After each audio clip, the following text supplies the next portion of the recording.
in front of a hostile Yankee Stadium crowd, Buehler cruised through 5 scoreless innings, riding a fastball and setting the tone in a back-breaking 4-2 victory on Monday night. Freddie Freeman has been on a tear, homering in his 5th straight World Series game. The Dodgers have now taken a commanding 3-0 lead and are on the cusp of its 2nd championship in 5 years. As for the Yanks, here they are.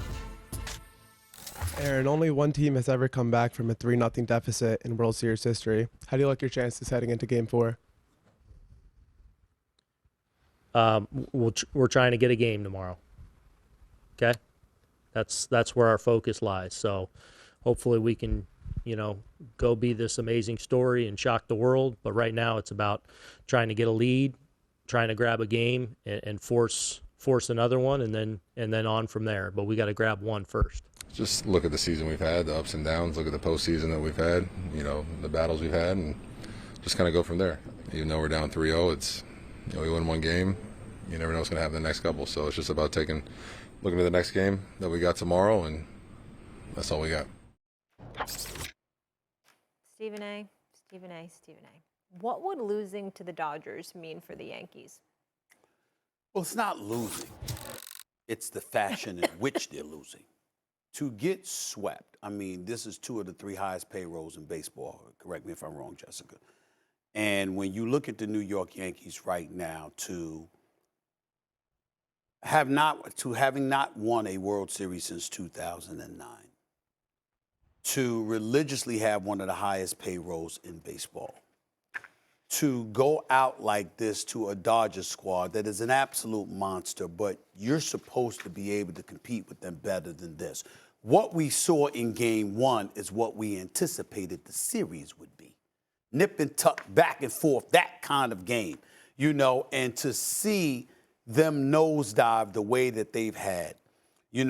Judge is 0-10 with runners, with runners on base. This man is batting .083, .083, 1 for 12, 7 strikeouts. It's horrible. And the team collectively has struck out 30 times in this series.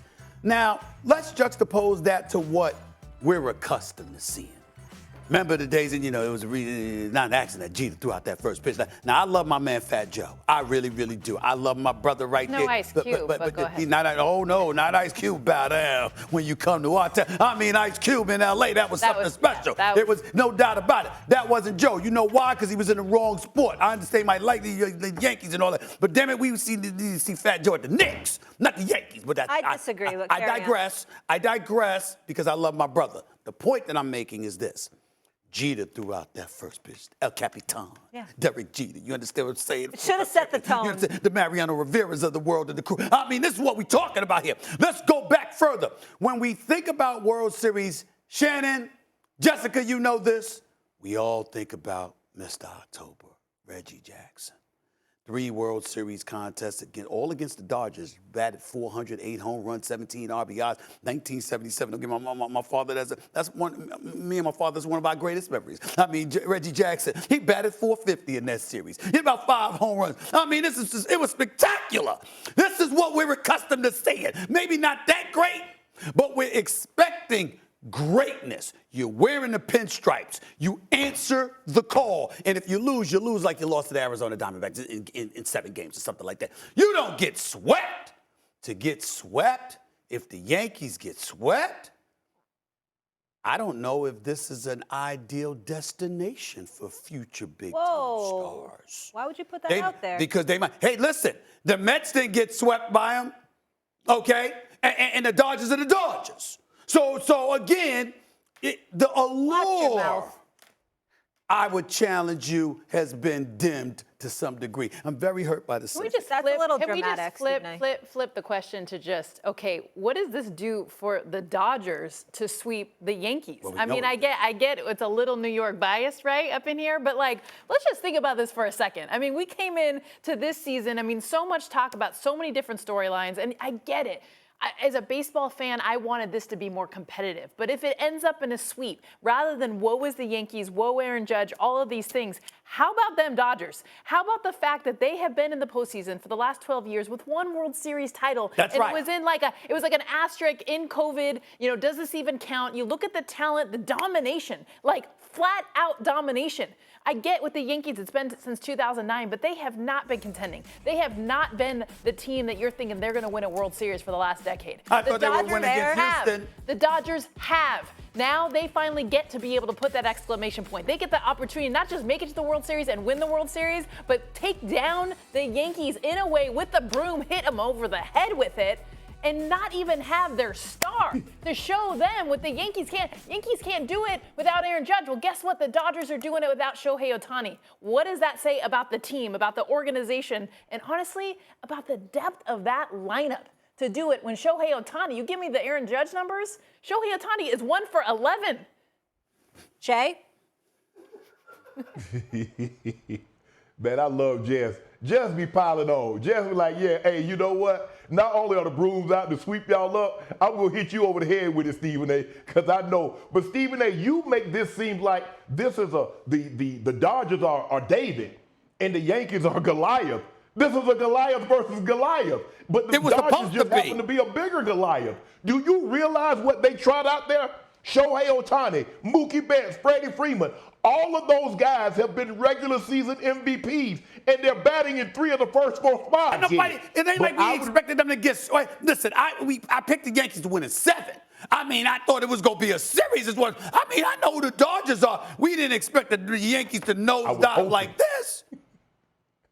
I was hoping. Y'all laughing I think everybody was hoping. I think Jess was saying. I think I heard her say she was hoping it goes 7, or she thought it was going to go 7.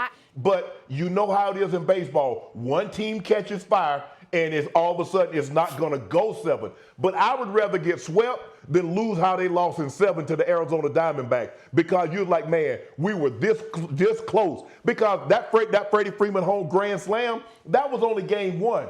Game 7. Now, a loss is a loss, but you know what? The Dodgers are just a better team. They hitting better right now. I'd rather lose in 7 than get swept. Shohei Ohtani is doing nothing. Just imagine if he was hot. I'd rather lose in 7 than get swept and get my ass kicked and got my star that's a no-show. You understand? I mean, think about this. Listen, game 1 is what the series was supposed to be. Yeah. It was Flaherty against Cole. They were going nip and tuck and all, and then all of a sudden, innings. That's what I'm trying to say. It was like that. You understand? Back and forth, back and forth. That's how it's supposed to be this entire series. And instead, the Yankees have disappeared over the last 2 games. They had, very long. I mean, they had game 2 even. I mean, you could argue, I mean, that was a game. I mean, they were up there in the 9th inning, bases loaded. You're thinking, okay, something's going to happen here. They had their guys coming up. I mean, even look at last night. They, cut the score in half, score 2 runs. But I picked the Dodgers in 6 games because, first of all, I wanted length. But that 6th game would have been played on Fernando Valenzuela's birthday. You give me all the history of your Yankees growing up as a Mexican-American in Los Angeles in the 80s. I mean, you talk about what this series, 1981, right? Yeah. He was everything. We talk about Dodgers and Yankees, but to me, I'm looking ahead thinking, oh, man, if the Dodgers could win this thing on his birthday for what he has meant, and honestly, Los Angeles kicking this thing off with so many memories of what he did for that organization, honestly, for the entire, Hispanic community to love baseball, to love that Dodger team. 5% of Dodger fans were Hispanic before Fernando Valenzuela. You realize that the Dodgers have been so dominant. They could literally sit up there. They might be thinking about that. We beat them anytime we want to. We might lose the next 2 games just to win on that day. I mean, that's how dominant they've been. They could beat the Yankees when they want to beat the Yankees. It looks that way over the last 2 games. I am very concerned about it, and I'm telling you right now, and I said this before earlier, and I'll say it again. Juan Soto's that dude. I want him as a Yankee. It wouldn't surprise me at all if he decided to go elsewhere after this performance. He's going for the money. Well, the money going to be there. Yeah. Money's going to be there no matter what. And it'll be stupid money. But it's not going to be, oh, man, the Yankees just choked. It's going to be where he gets the most money. I mean, you could argue so many different teams, but ultimately, Juan Soto wants to get paid. Listen, I'm looking at Cashman. I'm looking at the pitching. I'm looking at hitting that shows up in the regular season, doesn't show up in the postseason. Every single time the Yankees have stout offense season after season after season. Whenever they make it to the postseason, pitching wins championships. Pitching wins championships. Now, in this case, it's a little bit of everything for the Dodgers to put Who are on the you Yankees. taking tonight, It's a little bit of, Tina? I'm not picking the Yankees. How can I? Wow. Aaron Judge can't hit right now. Aaron Judge can't hit. How Shannon, can I pick who are him? you taking tonight? Who's Shannon taking? Like Luther Vandross say, it's over now. They're going to win tonight, and they're going to have the parade on Fernando Valenzuela's birthday. You know what? I was getting ready to compliment you on that outstanding interview you did with the Vice President of the United States. But damn that, because I'm mad at Shannon right now.